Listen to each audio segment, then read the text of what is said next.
So topic A, description of the professional practice gap. I'm going to tell you this sometimes is problematic for the nurse planners. I say keep it simple and not too flowery and not too much detail. So your current state, to me, is basically what is the problem that you want to fix through this educational endeavor that you are planning.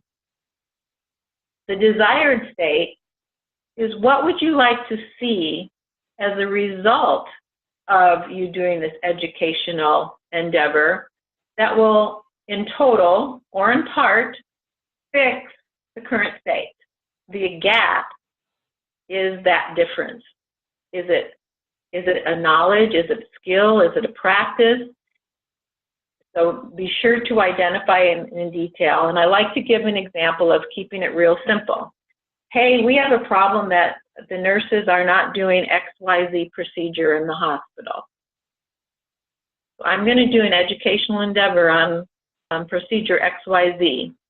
The desired state is I want the nursing staff to competently perform or know the details of that particular procedure XYZ at the completion of this event. The gap is there's a gap in the knowledge of the nursing staff related to XYZ procedure, or there's a gap in the skill level or competency level of the nurses related to XYZ procedure, demonstrated by some performance issues that have occurred. So I'm going to stop there, ask you if that is clear, and maybe help guide you into what your situation might be that you're looking at. So for our event, we have presentations on a bunch of different topics. So for these practice gap boxes, should our nurse planner go through every single session and say the current state, the desired state, and the identified gap?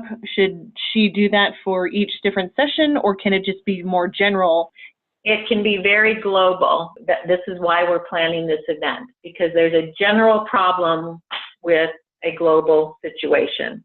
Now, each of the topics below that, as you start to plan it, should all relate back into that general overview.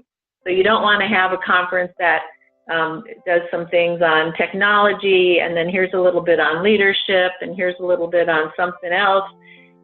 That kind of has to relate to your overarching topic. So make that overarching theme, so to speak, as general as possible to encompass all the components that you're going to add from there.